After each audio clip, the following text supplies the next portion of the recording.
ย่อยก็ดอกมันเลยสาดเอาเป็นแล้วเชียประมาณตะวันฉายอัดเติดอยู่นะตะวันฉายก็ดีงัวนอกอ่ะนะเดลังออดหาปัดเฟดเอาไว้มวยไทยแชมเปี้ยนเตยนะแต่ฮันที่หมูที่นี่เตยก็ดีต่อว่าแชมเปี้ยนก็อย่างนะตะวันฉายก็นี่ก็ต่อแชมเปี้ยนมวยก็ดีนิโก้การิโลนะนิโก้การิโลก็ดีแล้วก็วางไฟในปอนโจก็ได้ตากอยเชียตัวนะเอปูก็ในก็มาดีได้ก็กอยหลอปัดเฟดเอาไว้จะเพียบมวยไทยแชมเปี้ยนนะแต่ฮันที่ได้กอยหลอปัดยายีนะคนก็ดี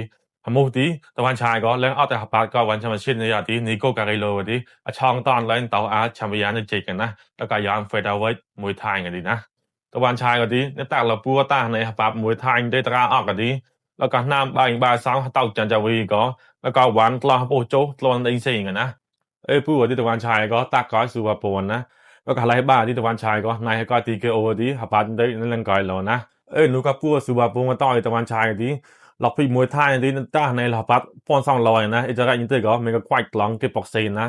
จะก็แล้วก็เต้าติเซมบาก็แล้วก็วางไฟด้วยไฟกลองปล่อยจะโผล่ที่ตากับไฟตาคนนึงก็รีมียางนะ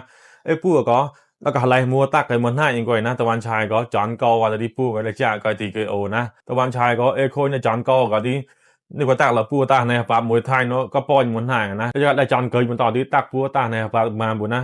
จะก็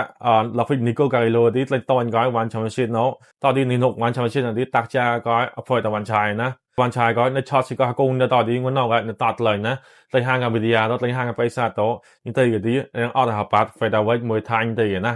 จะก็หาโมที่หาปัดเฟดเอาไว้มวยไทยชมยังกันที่ต่อมองนิโก้การิโลนะโมที่